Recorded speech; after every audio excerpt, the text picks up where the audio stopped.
Hey, what's up guys? So today I am going to be reviewing this new watch face for Samsung Galaxy Watch 4 or Galaxy Watch 4 Classic, or perhaps any other smartwatch that is using Wear OS. So this watch face shows most of the elements that we want to see in a watch face very minimally. So we have got the hours in these big bold numbers here that covers most of the display.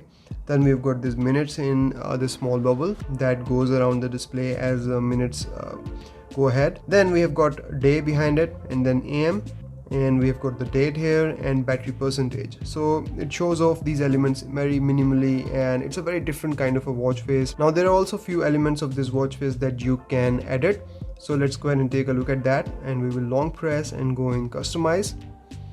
So here first of all we have our background, so we can change the color. Okay, let's select white here. Next up we have our gradient. So if we change the gradient, you can see that our gradient changes to different colors, and you can make it more colorful in that way. Next we have date background, so we can change the date background here as well, and okay, select this one. Then we have minute background, so we can change minute background to orange or gray. And then we've got three complications here, so we will allow it,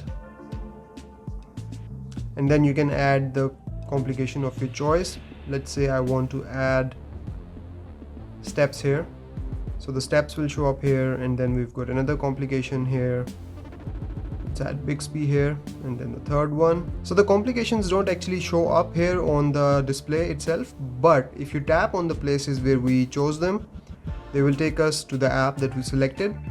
So we are in Bixby now, and here I selected recent apps, so now you can quickly access recent apps as well. So what I really like about this watch face is the minimalism, yet the ability to customize it to the way that you want. You've got colors here, you've got minimalism here, and then you've got these big elements which I'm a big fan of, to see the time and date and day and battery percentage. You can add complications as well. So that's about it from this video guys. I will put the link of this watch face in the description below. You can go ahead and check it out, and I will see you in the next one.